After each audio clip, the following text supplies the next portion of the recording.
Have you ever been to the zoo with kids?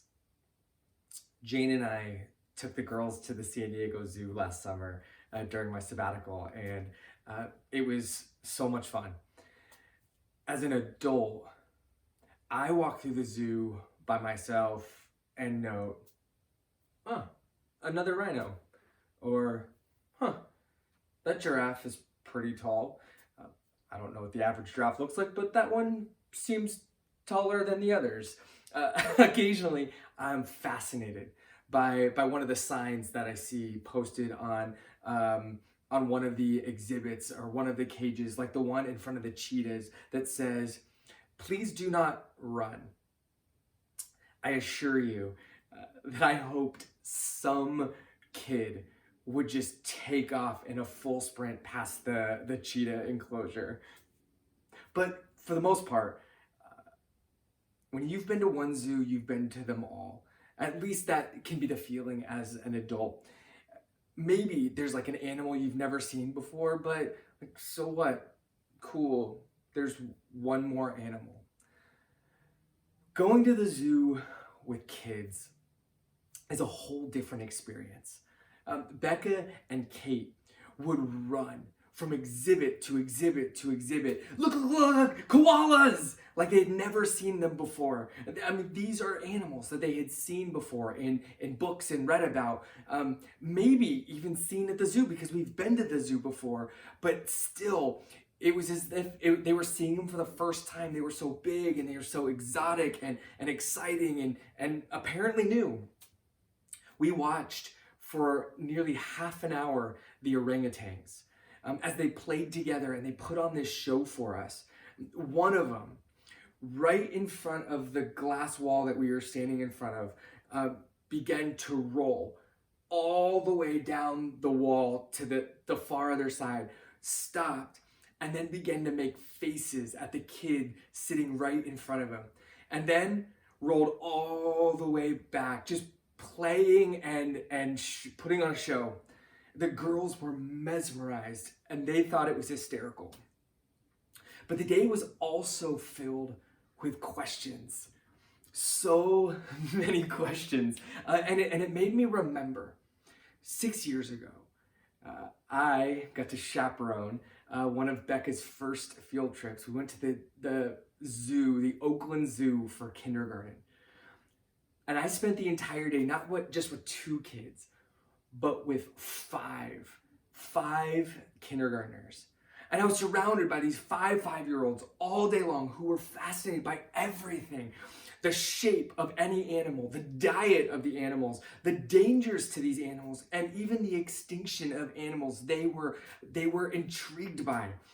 These kids were running around in awe, asking question after question. And for almost every question they had, I had to say, let's find a zookeeper, or let's read the sign and see what it says.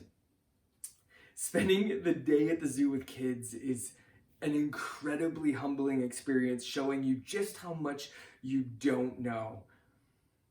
Now, if you can imagine spending the day with children at the zoo, maybe many of you have had this experience before, I want you to imagine, what would it be like to take a trip to the zoo with the one who created every animal? Can you imagine?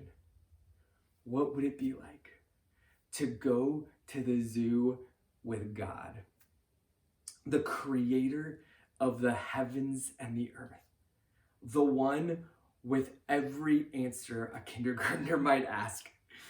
I love this question because it takes my imagination back to the Garden of Eden, where God forms every animal and then parades them one at a time in front of the human. And the human gives each one a name. Genesis tells us to every kind of domesticated animal, to every bird, to every wild animal, every single one is named. God, in his design, has given humanity authority over the animal world. Genesis refers to this as dominion. God makes us the boss, putting us in charge. Humans are to subdue the animals as we work the earth and keep it. The first act of this authority is the naming that takes place in Genesis 2. In the world of the Bible, to name something is to have authority over it. And so you can imagine the scene. God, the creator, walking with the humans, the people he's set to take care of the animals as they walk through a zoo together.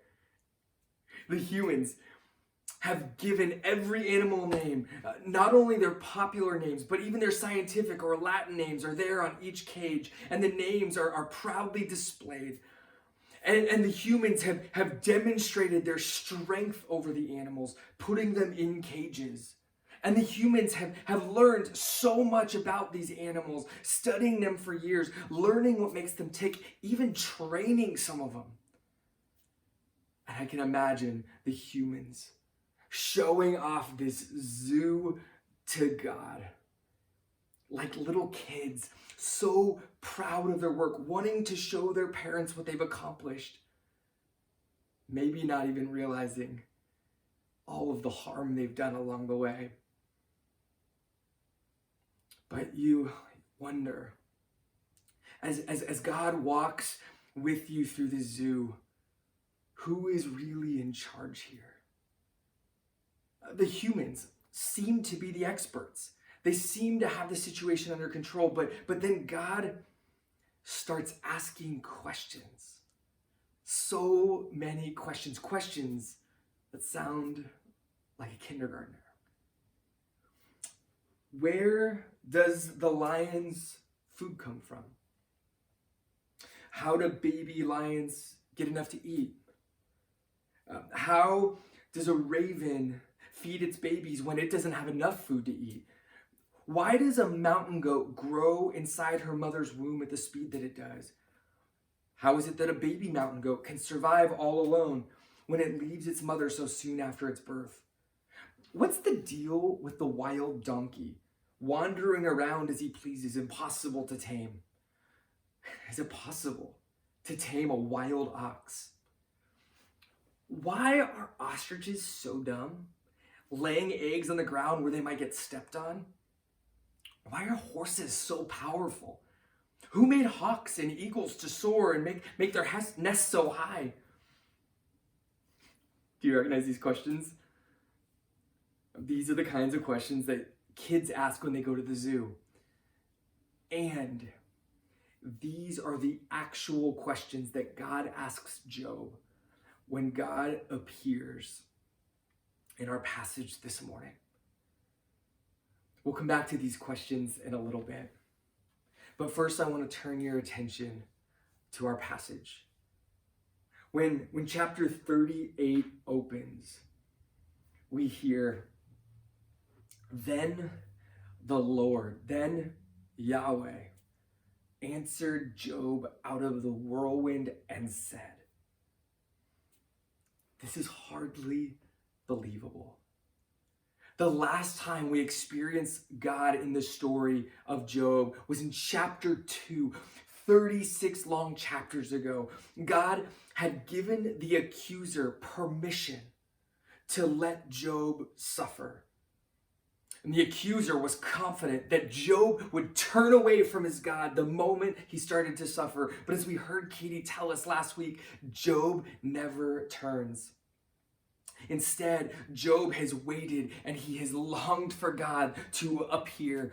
And if we have any compassion for Job, if we have had any compassion for him along the way, we have waited with him. We have longed with him for God to appear. Job's friends, on the other hand, have mocked Job, telling him that God isn't coming.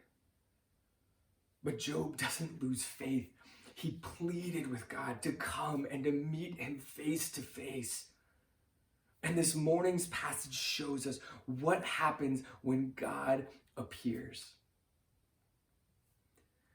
This morning's sermon is titled, "The King Arrives," because in chapter 38, God, the King of the universe, shows up and answers Job's pleading.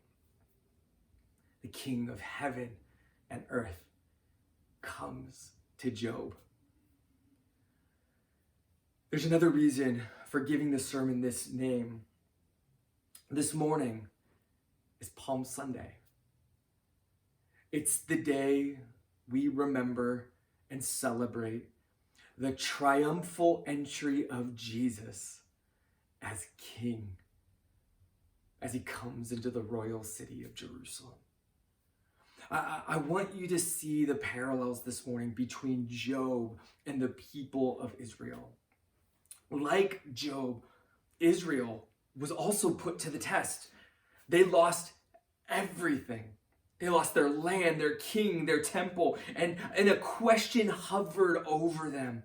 Would they continue to trust their God when everything was gone, when they had lost it all? Their pain was intense. Their suffering was immense. But they continued to pray and call out and hope for God to return to them.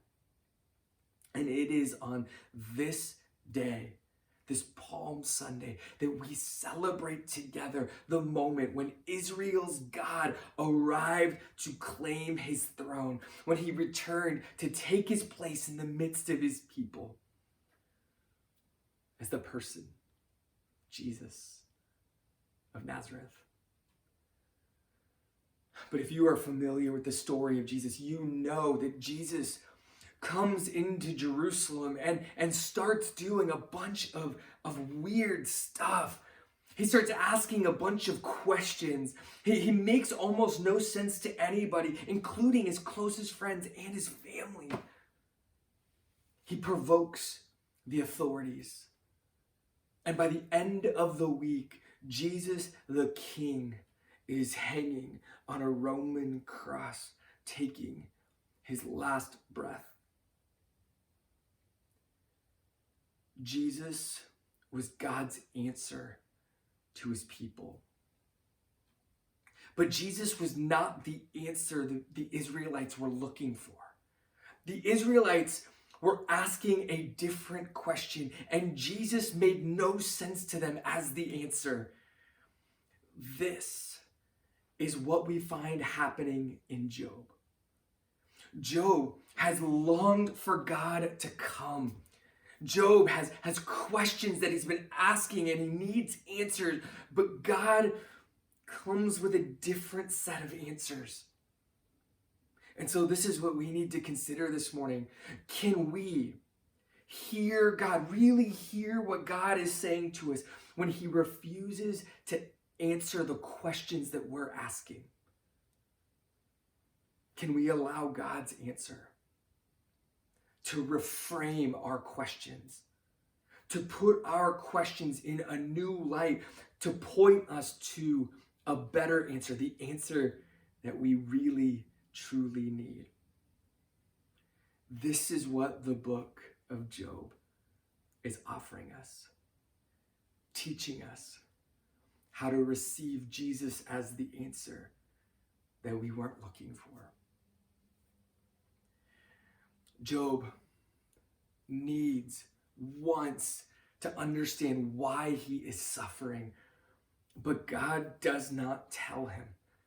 From what we have recorded in the scripture, God never tells Job. Job never learns the answer. Instead, God takes Job on a 3-part journey. It's a journey that reminds me of Jacob Marley in A Christmas Carol, who comes to Scrooge in the middle of the night in order to give him new perspective on his life.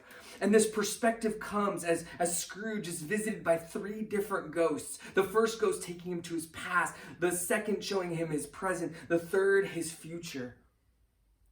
God is taking Job on a similar journey.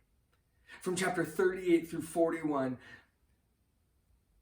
God takes Job on this three-part journey that's intended to alter Job's perspective on God and on his own life. In chapter 38, the beginning of our passage, it's as if God takes Job on an amusement park ride. They go to Disneyland and they get on the ride called Soarin' Around the World. I don't know if you know the ride, but you get strapped into this machine and you fly over this huge screen and you see all different sights from around the world, and the ride immerses you in those sights by misting you with water and blowing air on you and spraying smells into the air. In chapter 38, God is immersing Job in the sights and the sounds and the workings of creation. God straps Job in and they soar over all that God has made. But this tour is filled with questions. God wants to know if Job can explain any of the stuff that he's seeing. Can Job explain how any of it came to be as it is? Can Job explain the rising or the setting of the sun? Can Job do anything about the limits between the water and the land? Can Job do anything to alter the water cycle or the movement of the stars in the sky?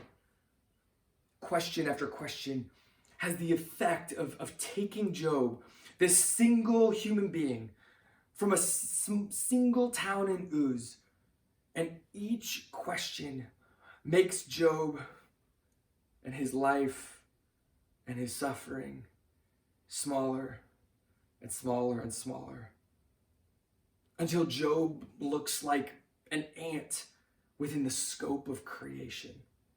Now, every ant has its place, but it is a tiny place.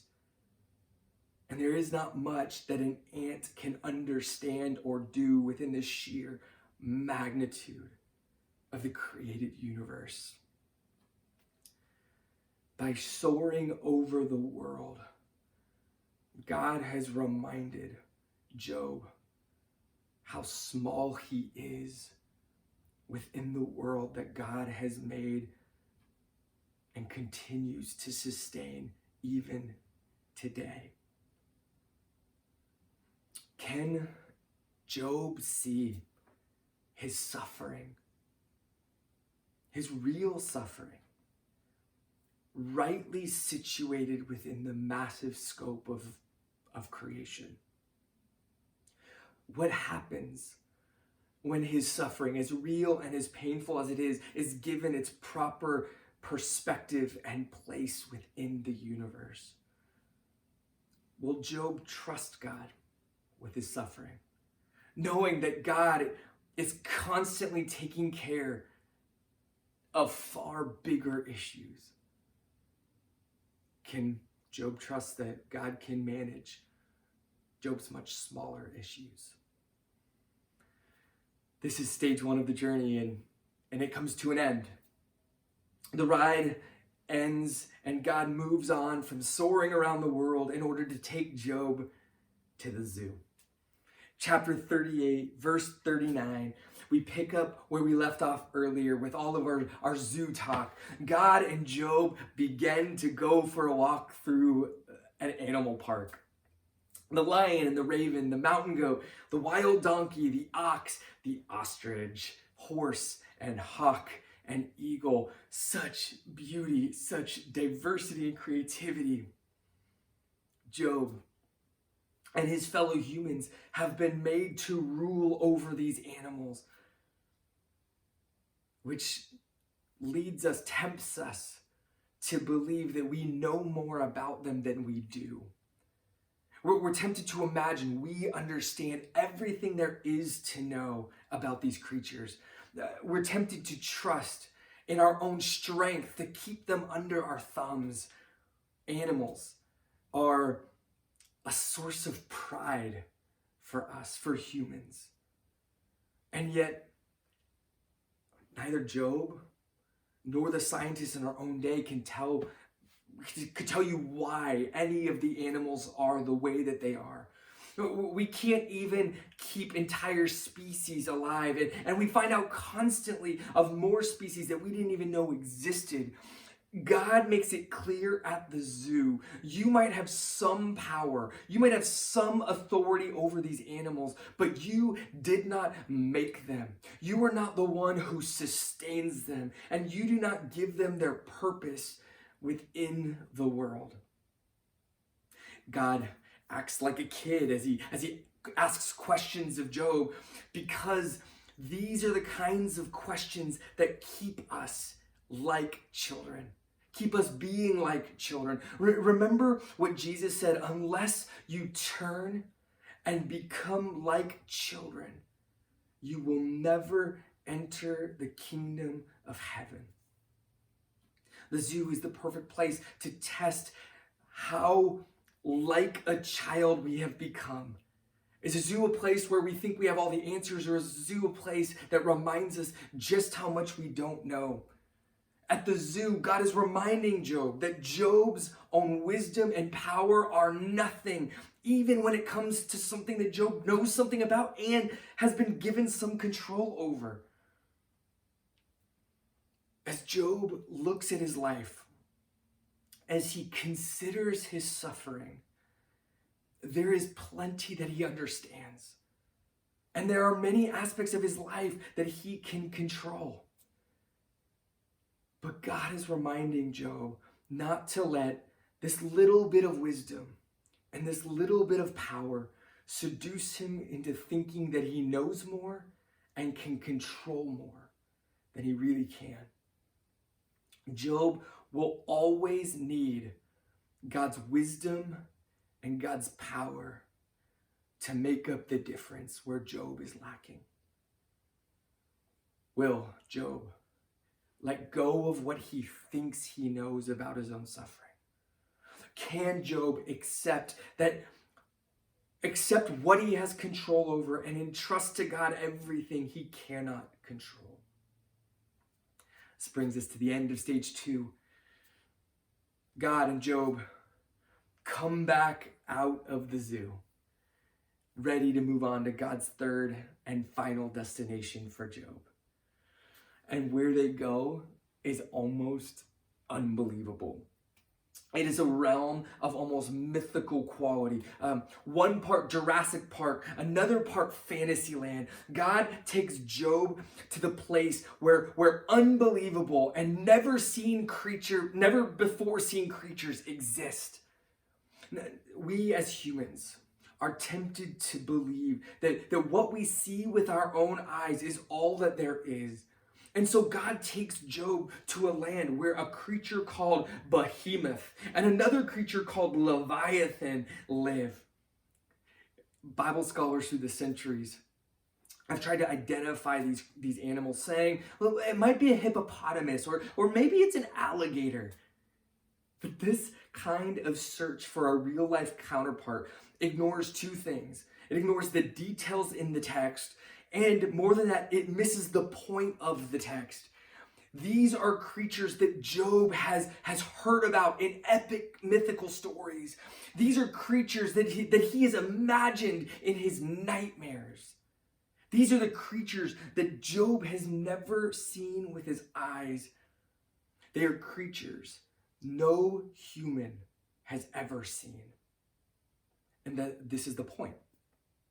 In God's creation, there is so much more than what we can see.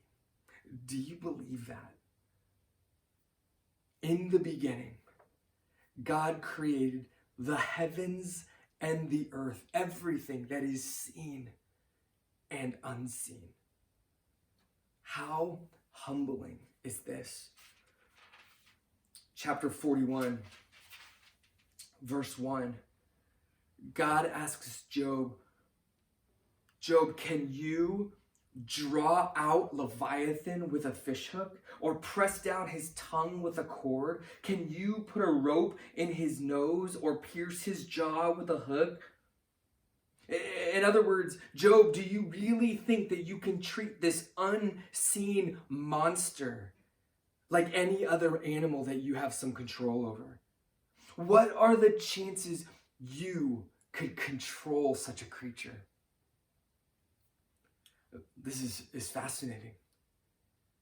What God is doing here with Job, because this is the place where God leads Job all the way up to the answer that Job is looking for, but he never gives Job what he wants. See, we already know what has happened to Job.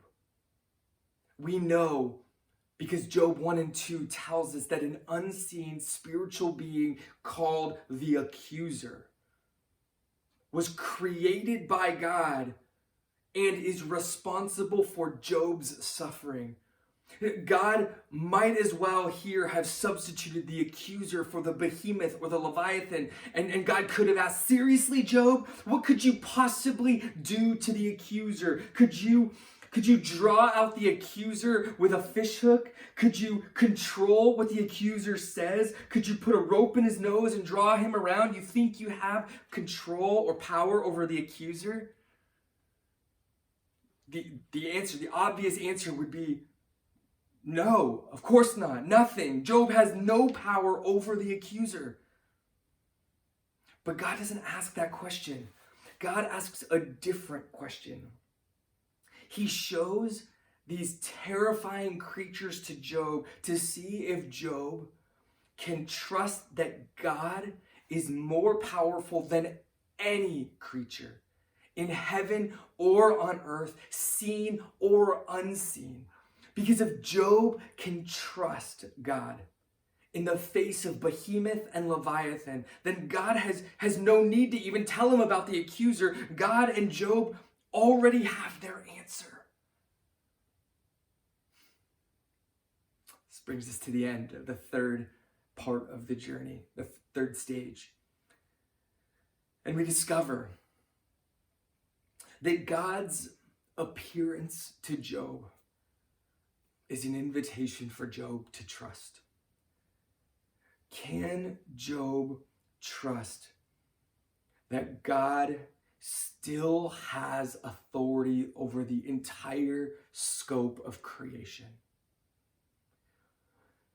Can Job trust that God continues to have authority even over the things that Job has been entrusted with, such as the animals? Can Job trust that God has authority over even the unseen parts of creation, the parts that are active and powerful, that we don't even know the extent of what's happening in those parts? Can Job trust that God has authority even in those places? If Job can trust God in these ways, Job's perspective on his suffering will begin to change. Job's suffering won't become any less real or even any less painful, but it will be transformed.